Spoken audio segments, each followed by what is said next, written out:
ሀብታም ለመሆን 65 ዓመት እስኪሞላን መጠበቅ አለብን ወይስ ቀድመን ምስጢሩን እንወቅ? ብዙዎቻችን የተሰጠን የሀብት ፎርሙላ አንድ አይነት ነው። እሱም ትምህርት ቤት ሂድ፣ ጥሩ ስራ ያዝ፣ ከደሞዝህ 10% ቆጥብ፣ ያገለገለ መኪና ግዛ፣ ማኪያቶህን ቀንስ፣ ገንዘብህን ለአክሲዮን ገበያ ስጥና አንድ ቀን 65 ዓመት ሲሞላህ ሀብታም ሆነህ ጡረታ ትወጣለህ የሚል የተሳሳተ ካልኩሌሽን ነው። በርካታ ሰዎች ወለል ከመጥረግና ፒዛ ከማድረስ ተነስተው በሚሊዮን ዶላር የሚቆጠር ሀብት የፈጠሩበትን እውነተኛና ተግባራዊ መንገድ የሚያሳይ ካርታ አሁን ልንገራችሁ። ልብ ብላችሁ እነዚህን 5 ወሳኝ ነጥቦችን ስሙኝ። በነገራችን ላይ ዩቲዩብ ላይ ቁም ነገር ማየት የምትወዱ ሰዎች ይህንን የዩቲዩብ ቻናል ሰብስክራይብ፣ ቪዲዮውን ደግሞ ላይክ ማድረግ አትርሱ።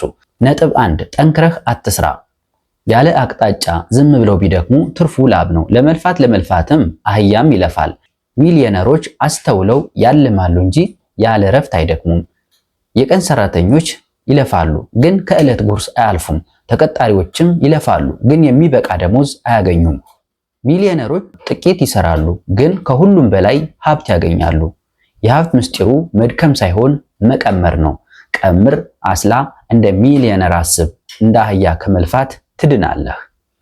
ሁለተኛ አትቆጥብ። ቡና መዝለል ሀብታም አያደርግህም። እቁብ መግባት አይቀይርህም። ጡረታህን እያሰብክ በየወሩ 100 እና 1000 ብር ማስቀመጥ ስቃይን ማራዘም ነው። ከቁጠባ ትርፍን አስቀድም። ከውሸት ምቾት ለጊዜው ታግሎ ለዓመታት ነፃ መውጣትን ምረጥ። በቁጠባ ሳይሆን በትርፍ መኖርን ልማድ አድርገው። ሶስተኛ አትቀጠር።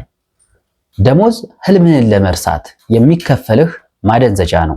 ቅጥር ህልም የሌላቸውና የፈሪዎች መደበቂያ ነው። ትልቅ ደሞዝ ትልቅ እስር ቤት ነው።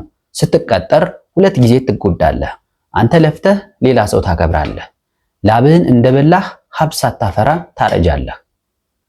ሚሊዮነር መሆን ከፈለክ ቅጥርን ተጠየፈው። እድለኛ ነህና ለአንተ ሚሊዮነር መሆን ደግሞ ቀላል ነው። አራተኛ አታብቃቃ። ብዙዎቹ ባለህ ባገኘሃት እንደምንም ተብቃቅጦ መኖር ጥበብ ነው ይሉሃል። ስንት ህልሞችን ገድለህ እንደምትብቃቃ ግን አይነግሩህም። መብቃቃት የፈሪነት የዳቦ ስም ነው። ፈሪነት ሲደልሏት መብቃቃት ይሏታል። አትብቃቃ። ደልቶህ ተርፎህ ተትረፍርፈህና ለሌሎች ተርፈህ ኑር። አምስተኛና የመጨረሻው ነጥብ ዲግሪህን እርሳው። አዎ መማር ጥሩ ነው። መማር ሁሉ ግን ለሚሊዮነርነት ዋስትና አይሆንም። በመማርህ አይጸጽትህ። መማርህ ግን መታሰሪያ አይሆንብህ። ማዕረጉን ለወላጆች ስጣቸውና ሀብታም ሆነህ ህይወታቸውን ወደምትለውጥበት ግባ። ሐኪም ስለሆንክ በማዕረግህ አትታሰር። ኢንጂነር ስለሆንክ በኩራቱ አትደለል። መሸጥ ያለብህን ሽጥ፣ መሰልጠን ያለብህን ሰልጥን፣ ነግድ። ባለ ዲግሪው ሚሊዮነር እንጂ ባለ ዕውቀቱ ድሃ አትባል። አስታውስ፣ ሀብት ዕውቀት የማይወስድህ ቦታ ይወስድሃል። ይመችህ።